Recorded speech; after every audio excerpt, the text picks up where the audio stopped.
Hello and welcome to another episode of the Inspiring Leadership Podcast, brought to you by Pursue, a bespoke leadership coaching and development company with a mission to create, nurture and develop inspiring leadership across the global education sector and beyond. My name is Nicholas Mackay, Associate Professor, Certified Professional Coach and Director of Pursue, and I'll be your host as we bring you cutting-edge leadership stories from across the world, delving into the minds of recognised education and industry experts to find out about the challenges and main issues they are facing and to gain insights into inspiring leadership. In this series, we are proud to be in partnership with Independent School Management Plus and International School Magazine, the leading authority and voice for professionals in independent and international education worldwide. If you'd like to watch the video of today's podcast, just please head over to schoolmanagementplus.com. We are also supported by the Federation of British International Schools in Asia, a diverse and inclusive community of 78 leading British international schools spanning 18 countries across the Asia region. Many thanks for your engagement and feedback across all the podcast platforms, and if you'd like to join the Pursue conversation, you can visit us on our website pursue.com, LinkedIn and Twitter at Nicholas Mackay and Pursue. So let's get on with today's episode, in which we welcome Sedem Ama. Sedem is an undefeated, 2 times national boxing champion representing the prestigious Repton Boxing Club in East London.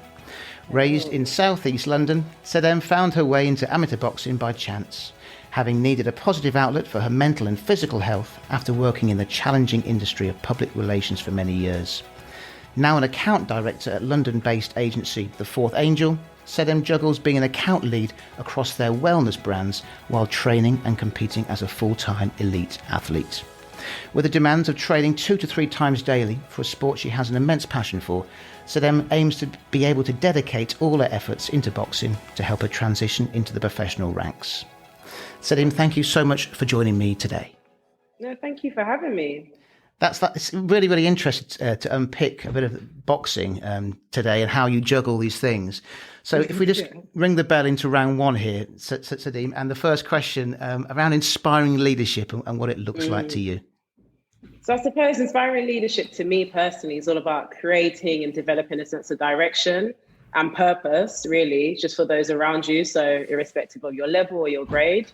So, something I will try to work on every day, in 2 different disciplines, I suppose. So, qualities such as passion, experience, self-awareness. Those are things that I try to work on, and the ability to listen as well.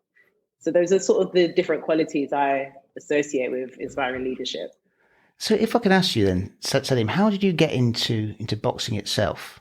Yeah, so I suppose I was at a point in my career where I was working super hard, you're trying to climb up the ranks, right? Yeah. And sometimes you forget about everything else because you're so ambitious and you're so desperate to do really well at work. And I think that at that point, I was just dedicating all my life into work and I wasn't giving myself anything, I was getting home late or working late. And, what about just spending an hour in front of the TV? Just things like that, I kind of just abandoned it just because I didn't have the capacity to do it. And then my workplace was actually really supportive. So my colleagues and I, we were all in the same boat and we just went to the gym, which was literally across the road from work. They subsidized our gym membership. It's so important that businesses do that, Yeah, and they encouraged us, even though sometimes it wasn't possible, they did actually encourage us to go to the gym at lunchtime or whatever you wanted to do. There was a running club even. But we went to the gym and we went to a boxing club and literally it just took off from there. So you go to a boxing club and then, take me through this. You walk in, you see everyone sparring, I take it. So what exactly about that you thought, wow, I need to be doing some of that?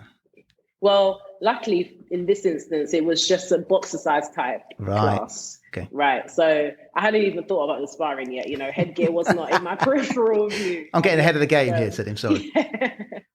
Obviously, I'd already been a boxing fan anyway, so I knew what it involved, obviously. But, you kind of walk around, you see all these people who are all from working backgrounds as well, because it was your typical city gym, right? And, everyone's just kind of get rid of some stress. Ultimately, that's what it was all about.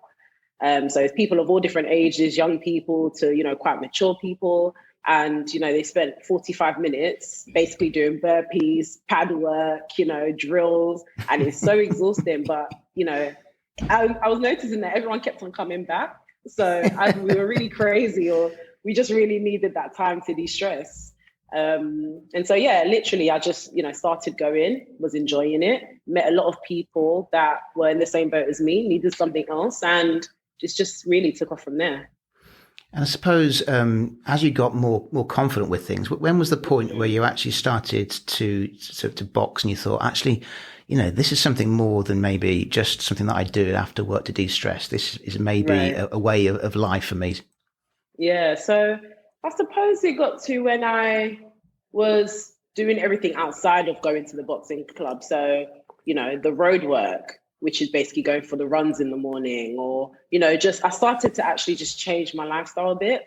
And I was taking it more and more seriously without even realizing. The coaches that were running the classes, they were experienced coaches that were training actual boxers, not just novices. And I guess I got acquainted with them, and I just fell even more and more in love with it. I think it was the routine and the discipline that, you need.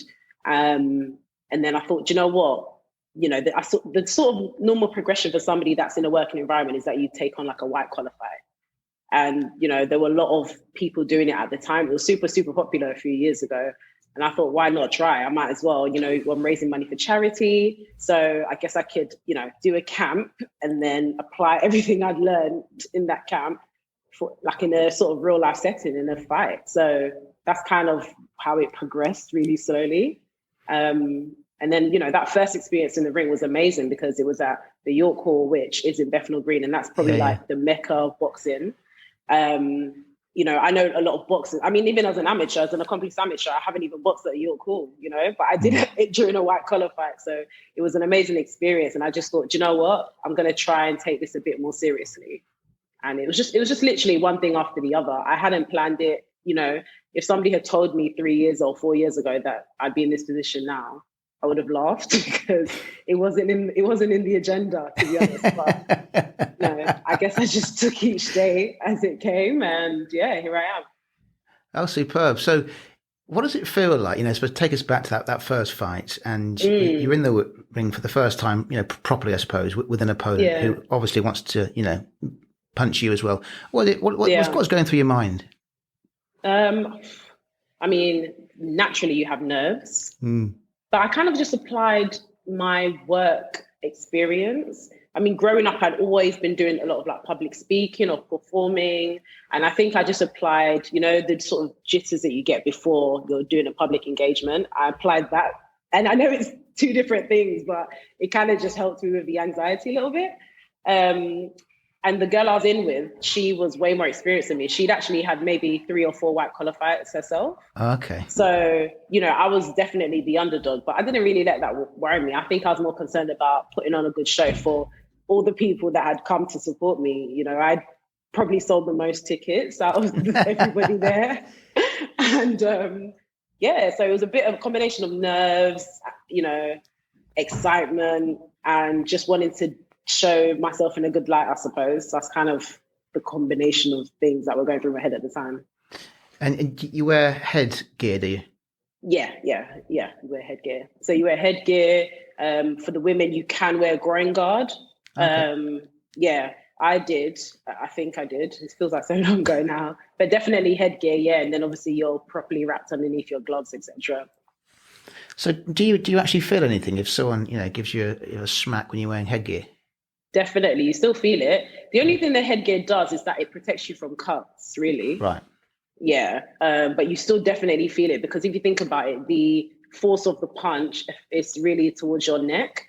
So if your neck is going from side to side, then you will definitely feel it the next day if you've been hit hard enough. For sure, yeah.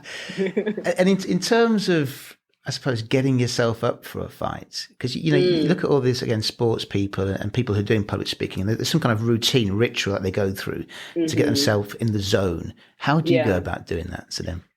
So for me, a few days out from a fight, I like to spend a lot of time with myself, to be honest. Everyone's different. Some people, you'll see them, life of the party, speaking with everybody. Like for me, I personally just will have my headphones on. Or if I'm normally I'm working right up until, so go to work, come home, make sure that I go to sleep early. I usually watch fights as well. I like to study. So I just get myself mentally prepared for what I'm about to do. I do a lot of praying and meditating, visualization. And those are pretty much the same things I do for my day job, if you like. A lot of visualization. If I'm going to, pitch, I would normally visualize, what am I trying to say? How do I want to come across? And that's kind of the same thing I do with boxing.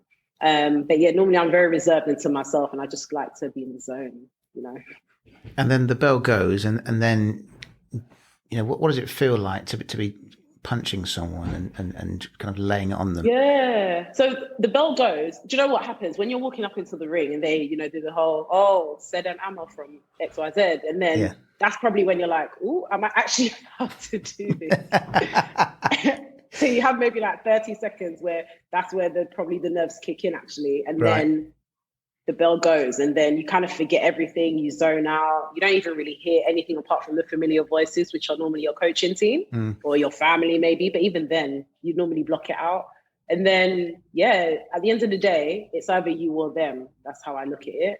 And so you're trying to inflict pain on somebody, but you don't want them to be hurt, but you have to be landing the scoring shot. So for me, it's make sure that I don't get hit, or take as minimal damage as possible and get up out of there, So that's basically what's running through my mind the whole time. You take it round by round, minute by minute, just making sure that you're scoring as much as possible. And then that will obviously secure you a clear victory. And that's how I've gone about it. I'm really interested, because I watch quite a bit of boxing on YouTube and these platforms. Is the information that the boxers get given between rounds, because it seems to me that you've got to condense a lot of information into a very short space of time. So how do people go about doing that? So normally you'll have a game plan before you go in the ring. In the amateurs, it's a bit difficult because a lot of the time you won't find out who your opponent is, especially if you're doing a tournament. You won't really know who your opponent is until the morning of, Right. So you can't really have too much of a game plan. Yeah. But in the professional ranks, for example, you would have been in training camp for, 8 to 12 weeks. So you would have adjusted your whole training around a southpaw or a counter puncher, Yeah. So you already would have been having sparring partners who would have been emulating the person that you're about to step in with. So that game plan is already formulated, or, a skeleton of it. So then when you get into the ring, what your coach is trying to do is just make sure that you're sticking to the game plan and adapting where necessary. So sometimes you'll hear coaches saying very minimal things. It's almost as if there's like, they can read each other's minds, or, or they just say, stay behind the jab, or just little things, because they've already gone through everything in training. So it's just about making sure that every boxer is different, but it's making sure that you say the necessary things for that 40 seconds, because by the time, you have 60 seconds, but by the time you get to the corner, time's already gone, right? So making sure you say, simple instructions that somebody can carry out for the next 3 minutes, basically. Okay. So challenge, though. I really feel it for coaches, because it's a challenge. It is, isn't it? Yeah, because I watch a lot of these clips, and it's just very, very short information. I suppose that's what people need, isn't it? Sometimes there's even code words. A lot of coaches have different code words. Yeah, well, because at the end of the day, you would have built a relationship with your coach. And so there's certain things, certain language or jargon that you will say when you're training. So you apply it when you go into the ring as well. But yeah, either way, they have a big challenge of communicating effectively throughout that short period of time. And then, people like me have to go and carry that out. And you might not carry it out to, exactly to what the instruction is, but you have to try and carry it out because that's your coach. So you're meant to trust what the instructions are. So in terms of having a fight and whether you win or whether you lose, if you don't execute that plan, and what does your coach say to you after the fight? It's different for everybody. I've won all my fights and I haven't always carried out the game plan. Sometimes I definitely go off piece because obviously you're fighting off instincts as well. Yeah. So even though you might hear your coach say something, sometimes you might do something a bit different just because obviously that you've got a live person in front of you. But I don't know, normally, they'll say, well, this is what we could have done better because you can always do something better. This is what you did well. And this is what we can do, apply for next time. That's normally how the conversation will go when you all lose, really. Yeah. And how many fights have you had now, Sedem? Yeah, so Mitch has had 10 fights. And yeah, undefeated in 10. Most of them are stoppages, so I haven't gone the distance a whole lot, which is great because then I take the decision out of the judge's hands, right? Yeah. So yeah, I've been blessed that I've been able to perform under the spotlight. So you've had 10 fights, undefeated, 2 times national champion. So in terms of your boxing, what's the next stage for you? So in terms of the next stage, just more championships, I suppose. Getting that international experience, that's really important. And then just progressing that way, just experience, getting out there again. I'm used to doing tournaments now, even though in boxing terms, I haven't been in the game for long. I didn't start when I was 6 years old, or 13 or whatever. My dad wasn't a boxer, my brother wasn't a boxer. So for me, I've managed to, I think because I've had a really good coaching team and I am coachable, I've been able to pick up the skill really, really well within a short period of time and perform really well too, which is why I've got these accolades. So, but there's so much more to do and I haven't even scratched the surface yet, in my opinion. That's fantastic. It's really interesting to say that you're coachable. What exactly do you mean by that, Sedem? So, I feel like you have to always, no matter what level you are, you have to always be able to receive criticism, advice. You have to be able to listen. And I think that's something that I definitely learned from PR, because even though I'm considered like I'm an account lead, I still am always asking. I'll ask some of my juniors for advice. I could write a press release and be like, "What do you think of this?" Because you get different advice from different people, and everyone, has something to say. Whether you might not agree with it, but it's always good to be able to listen. And I have that self-awareness about myself, and I apply that in boxing. So I could be in the gym with a novice, and if they have, if they want to give me a thought or opinion on something, I will take it on board. I might not necessarily apply it, but I definitely think that you should be coachable no matter what level you are, because there's always something to learn. Yes, it's really interesting that, because that's relevant, which we'll kind of explore in a minute, I suppose, with your kind of your job. Across all sectors, isn't it? We hear a lot about getting feedback and people acting on feedback, not taking things personally and using it as a kind of learning opportunity. But a lot of times it's quite difficult to do that if people are sort of on your back or giving quite personal feedback, isn't it? Yeah, no, it is difficult for sure. Like, there's so many things. Sometimes a client will email us and they will have feedback on something, and if you've written it or if you've approved it, and it's not good feedback, you'll feel you'll naturally take it personal, but it's all character building. I always tell my team, like, it's all character building. Obviously, some of it might not be fair, but it's just about how you take it on board. Some things you literally just have to shrug off and, find a solution for, or just move forward. And in terms of the support, because you mentioned the support you've got in your fights, the support from your family in terms of being a boxer.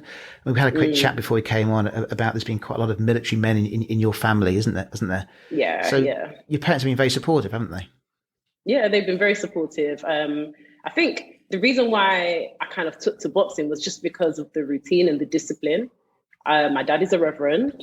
I have military men in my family. One of my dad's younger brothers are, reverends too. So I think that routine, the discipline, and also I'm of African descent. My family are Ghanaian, and naturally it's all about discipline. So, I've definitely been able to apply all of those things in my upbringing to boxing.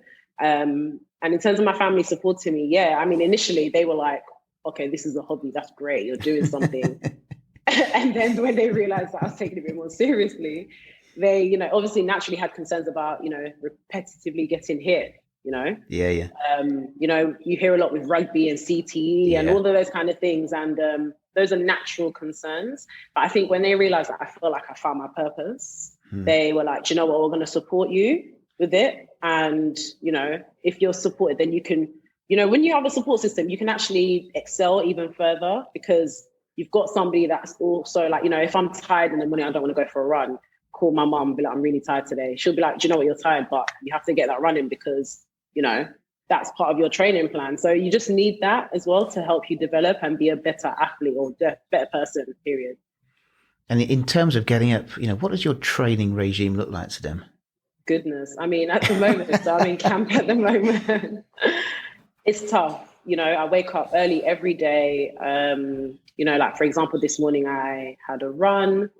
So I did a 5K this morning and some rehab. And then this evening I have boxing training. So I work throughout the day. Don't really get a rest in between as I'd like. And then, training for 2 hours in the evening. So it's definitely intense, and it's more of the same pretty much every day. You'll have sparring days, but it's about juggling and putting yourself first. At first, I was trying to, still maintain everything that I was doing before I got into boxing. And I really quickly realized that I needed my sleep. So it's prioritizing recovery, because that's really important as well as an athlete. So every day is long, but through experience, I've actually become a lot more intuitive. So if my body feels like I need a rest, then I will take a rest. Yeah. It's not about, killing yourself every day, but, it is definitely a challenge to balance both disciplines for sure. I'll tell you what I was going to ask you actually. It's about sparring and around, is it just women you spar with, or is it men as well? No, it's predominantly men. Okay. Yeah, predominantly men. Reason being because there's not a lot of females around where I am, and particularly at my weight or in and around my weight. So I box at 69 kilos, so I'm a welterweight fighter. And you just don't really find that many. There are, obviously, but you don't find that many. So I mainly spar with boys, and I always have, actually, even when I was doing the white collar stuff, so I'm so used to it, and I quite enjoy it, actually, because it's competitive. Okay, again, I'm curious about the dynamics of that. I mean, how many times have you really smashed, a guy on his back, and then do you find, again, this is very stereotypical and generalization here, that guys maybe who don't know you are a little bit more reticent to come and really hit you initially? Definitely, yeah. I mean, it's human nature. As a man, it's a catch-22. Do you hit a woman and then everyone in the gym is looking at you crazy because you just punched, you tried to, knock her out? Yeah. Or do you get hit really badly by a woman, and then what happens then, You can't win then, really, can you? You can't win, exactly. So I definitely understand why a lot of boys don't necessarily like sparring girls, because they just feel like they're in a lose-lose situation. But yeah, I mean, I've been in situations where I've been in a gym, not my gym, like I go to other gyms, and the boys will be like, do we have to spar her? They're not saying it, but you can see it in their eyes. But, when they get in the room with me, then they realize I'm actually a live wire. So they can't just stand there, and you get your respect that way. I don't mind it. I'm quite used to it, to be honest. So I just get on with it. But yeah, at my club, everyone respects each other. Everyone knows that we all can punch. So you better get your head out of the way, or you're definitely going to get hit clean for sure. There's loads. There's a gym near me, actually. It's just started advertising boxing. And I remember many years ago, when I was living up in Yorkshire in the UK, I started doing some boxing. I thought I was quite fit. I was doing things like circuit training at the time, all these other things. I remember going with this guy, and he ran this local club, and I think he was a previous Yorkshire champion. And after about 5-6 minutes, I was on my knees. I mean, the fitness it took, I was astonished. It's a different type of fitness, yeah. Before I started boxing, I was powerlifting, doing CrossFit. I thought boxing would be a breeze. I didn't realize. And then I started going to the classes, and when I transitioned to the amateurs, that's a different type of training altogether. And I realized really quickly that it's not a joke. You can't just there's a saying, like, you don't play boxing. That's a fact. You can't skip any corners.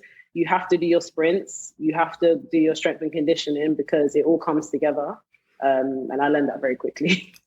And in terms of, you mentioned the background to your boxing, but, when you were maybe younger, looking at the boxing fraternity, who inspired you when you were growing up? Me growing up? I mean, in the house, it was always sort of Frank Bruno that we, that I'd hear around the house, Mike Tyson. Those were the popular people at the time, Heavyweight boxing has always been, the glory. So those are the people that my dad knew from, not that he was a super boxing fan, but in the house, if there was going to be boxing on, it would always be like a Chris Eubank, a Frank Bruno, a Mike Tyson. And so those are the people I kind of looked up to. But, growing up myself and getting more into boxing, marvelous Marvin Hagler, rest in peace, he's my favorite boxer. And then on the women's side, Anne Wolf, because she's a complete savage and she wore her heart on the sleeve. And when it comes to women, you don't hear about a lot of women with power, but Anne Wolf did have that one punch knockout power. And so those are kind of the people that I look to growing up. Yeah. I've heard of Katie Taylor because she's quite famous. Isn't she on Netflix or something, isn't she, around like a documentary around her success? Katie Taylor, I mean, she's a living legend, really, because she's, you know, an Olympic gold medalist, flying the flag for Ireland. And she's just done so much for the sport because she came into the sport. I mean, she's always been in sports. I think she played football before, but she came into boxing and people didn't really care about females boxing. You know, there weren't any female weights in the Olympics. And then, you know, she entered, I think it was London 2012, you know, got the gold medal. And since then, you know, people like her, Nicola Adams, they've just kind of taken the sport from strength to strength. And now Katie Taylor's an undisputed lightweight champion, you know, and that's kind of everyone's dream to have all the belts, you know. So she's done a lot for boxing, and she seems like, I mean, I don't know her personally, but she seems like a very positive character who just really loves her craft and works really hard. And she's a bit older, but she's showing that when you're older, you can still compete at a high level if you look after yourself and you do you live the life essentially. But there's loads of women like her, you know, there's Natasha Jonas who she'll be fighting with on May the 1st. There's loads. There's Clarissa Shields across the pond in the States, who's a 2-time Olympic gold medalist. You know, imagine that. And she's also an undisputed champion in different weight categories. Like, there's so many women that are coming up that are really showing the world that they need to pay attention to female boxing. I suppose including yourself, Sedem, as well. I mean, I had a fantastic guest on a couple of weeks ago, Mandy Hickson, who is the second female to fly a Tornado operationally. And she said throughout it, she never thought of herself as a pioneer. It was just something that she wanted to do and felt comfortable doing. And it's just something that she felt was her calling, as you said, your purpose, I suppose. You just go and do it. But there sounds like there's quite a few women now who are kind of coming to the fore with boxing. Yeah, definitely. And I feel like, you know, all of us have different stories. Some of them were doing sports before and they just transition, which happens a lot of the time. You hear often about people that were playing football or doing like kickboxing or something, you know. Yeah. But I came in from a professional background, and you know, I found boxing just because I needed an outlet, and I love it. And I've got so much more to do. But I mean, in the humblest way, like, I've done some things already, so it's just about building on that, staying grounded and pushing on and doing more things. Sounds fantastic stuff. And I suppose with the backdrop that you have a full-time job, as you mentioned. So you studied journalism and law at university, didn't you? Yeah. And then you went into PR, and now you said you're an account exec doing various things. So how do you go about juggling two careers? I think it's just about being organized. You know, as an account lead, a lot of the time the buck stops with you, you know, and there's a lot of pressure, but you have to have a good team. So, you know, at the Fourth Angel, we have an amazing team, you know, juniors who we can trust to do things above their pay grade, you know, like everyone gets stuck in. It's quite a flat structure. So even though I am the account lead, everyone kind of gets in where we need to. So it's about having a good team around you for work so that I can then go on and do what I need to do outside of work. At the Fourth Angel as well, everybody kind of has their own side hustle. It's actually encouraged. So a lot of people have their own businesses. So, you know, we're quite flexible with working. So if I have physio in the morning, I can just say to, you know, my MD, I have physio this morning, I'm going to start a bit late. Can I, you know, and they work it around. And I think that that's the only reason why I would go into a job now. If there was an understanding that I also have a passion and I need to do well in both. So if I'm doing well in boxing, that actually helps me in my day job and vice versa. So it's a lot of organization, a lot of routine. I do a lot of meal prep, packing my bag the night before, you know, all that kind of stuff, just to make sure that the wheels are always turning and I'm not dropping any balls. So you mentioned having a great team at where you work, your Fourth Angel, and you've also mentioned having a great team with your boxing as well. So what makes a great team to them? So understanding, you know, because there will be days where everyone is exhausted, not in the best mood, but it's just understanding that we're all in it together. Yeah. So that's the first thing. Also, trust. You have to have a team around you that you can trust. And if you think about it, people are hired in positions because they can operate at that level, right? So if I have a coach, I need to trust the fact that he's my coach. And if he's telling me to do something, I need to go along with it, or I need to take it on board. Same thing with my colleagues. If, I've asked them to do something, I need to be confident that I don't need to macromanage them. They can go away and get that document or whatever it is done. So it's about having people you can trust, having an understanding, and being able to adapt as well, because somebody might not be able to get something done at this time, can't make sparring or whatever it could be. And so being able to work around things. So flexibility is really important. It is. And I think, you've hit the nail on the head there. And especially now, after the last year, people are wanting a bit more flexibility, aren't they? I don't want to be in one office doing one thing all the time. I maybe want to have, as you said, some side hustles, doing this and doing this and doing this. Right. Exactly. It's really important. And I think to keep you balanced as a person, having something else, like I encourage everyone to do it. I've always been the type of person that's doing loads of things at one time anyway. So when I was in university, I was working full time anyway. It was, I've always been that kind of person. So I'm massively encouraged, find what your passion point is. If you don't know, then write down things that you're interested in and just do something, whether it's painting on a Wednesday, like there's so many things that we can be doing. And what lockdown has definitely taught me is if you don't have those side passions, you can really fall into a state of anxiety. There's so many people I spoke to over lockdown 1 and 2, and sometimes they felt deflated because they were like, I've lost my job or I'm furloughed. I don't know what to do in my day. So it's just finding those passion points and trying to go after them, really. I like the way you put that, passion points. I think it's really, really important. I read a book recently on the art of rest. I definitely need to read that. Yeah, it's a cracking. It's Julia Hammond or something. Claudia Hammond. Hammond. Okay. Yeah, the art of rest, and she did some research around the world. Actually, the biggest ever study on rest about what are the top 10 things that people found restful. What do you think was number one? I'll give you. It wasn't boxing, but what do you think was number one? I don't know. You put me on the spot. I've totally put you on the spot to them. Yeah, it was reading. Really? Yeah, it was reading. And walking in nature was up there.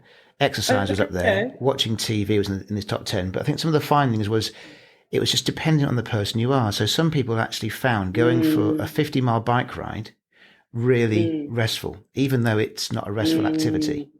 Whereas some people found... You can clear your mind, I suppose. Yeah, exactly right. And it's like passioneer thing, isn't it? It's actually engaging with something which you can take your mind in a space which maybe doesn't go that often. Right. Rather than actually being active, if that makes sense. Mm-hmm. I didn't say it before, but you've actually just reminded me of a really important point. When I started boxing, you can't take any of your problems into that session, whether it's home problems, work problems, anything that's on your mind, you have to forget about it, because when you're in a boxing class, even if it's a boxing-size class, you have to focus the entire time. And for me, that was actually what made me keep going back, because I'm always thinking, when you're somebody that's on the go, you're always thinking about 101 things, you're always writing notes in your phone. And when I'm training, there's no phone, you literally have to focus. And so I completely get that. I get why, I tried to even buy a bicycle in lockdown 1 myself, because I was like, I want to be out on the roads and, just riding for miles and miles and miles, but they were all sold out. So I couldn't get one. I tell you, one thing that I've really missed, which I suppose I can start doing now, but is swimming. And swimming for me is that kind of state of meditation. And, I can swim a couple of miles and I'm, tired afterwards, but more than that, it's actually my mind. It's probably the only thing that I do, apart from meditation maybe, that my mind is completely blank after I've been swimming. I don't know what it is about it. And I can go into the gym and not the same. I can go cycling, it's not the same.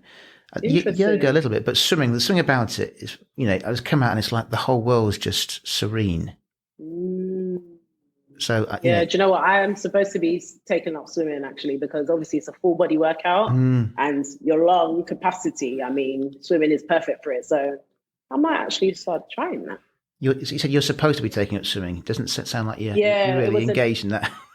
No, it was advised, and that was advised.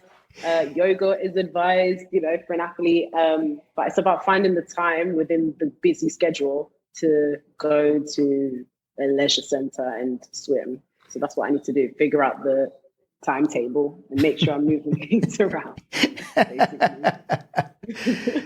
So I mean, it's really, really interesting listening to you talk, because I suppose in a lot of respects, you juggling things, as you said, it's about that resilience, isn't it? It's about you actually looking at competing demands and thinking, well, I need to do this for this and this to this, and it's all important. And I suppose we do get told a lot more, maybe as a society, is we're doing too much. We've got too much information, too much on. But I suppose what you're saying is having a lot on suits you. Yeah. I'm not the type of person that can be idle. I never have been. As a child, just for context, I used to play multiple instruments. Every evening, my parents were taking me to some kind of class, whether it was violin, whether it was dance class. I was always doing something. And that's just, I did taekwondo as a child as well. That's just how I've always been. So growing up, it kind of just fed into it. So it's, I think my competitiveness and my ambition, sometimes it can almost keep me awake at night, just because I'm always thinking about, nothing is good enough. I'm always like, what's the next thing? If for example, you get a promotion at work, I'm like, that's great, but how can I get better? And, my drive is kind of what keeps me going in this world of juggling all these balls, I always say to my colleagues, a lot of them have children, and I don't have any at the moment, but I really commend them, because, looking after another human being as well, that's a real juggle. How do they do that and have businesses on the side, show up to work every day?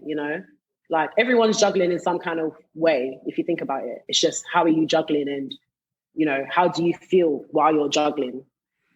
That's kind of where it comes down to. Yeah, it's really, really, really interesting. I've got a couple of quick fire questions for you, Sedem. Okay, go for it. Are you sitting down? Okay, right. So what feedback or criticism has most fueled your learning? Feedback or criticism, I would say hearing not right now. I never ever really hear no, but not right now is what I have heard in the past. And I think for me, that fuels me, because it's like, okay, cool. How do I get to where I'm trying to get to? How do I go around this to reach that goal? Yeah. Okay. And in terms of advice that you'd give yourself at the start of your career, so whether that's in your boxing or the PR? Advice I would give myself, I would definitely say be adaptable, because sometimes your plan, especially as young people, you say, oh, I'm going to be at this position when I'm 25. And then by the time I'm 30, I'm going to be earning X amount. But it doesn't always work out that way. Sometimes you even change careers. So definitely it's about realizing that plan A might not be the best plan, and being adaptable and open to the fact that you have to find a different route. Fantastic. And lastly, when's your next fight to them? So not sure yet. I'm in training camp at the moment, so we're definitely aiming for the summer. It just really comes down to government restrictions and when the DCMS give us the go ahead. But yeah, training camp is underway, so I'll be ready regardless. Oh, fantastic. And is that going to be in London again, is it, do you think? Not sure. It could be anywhere in the country, to be honest. Not sure.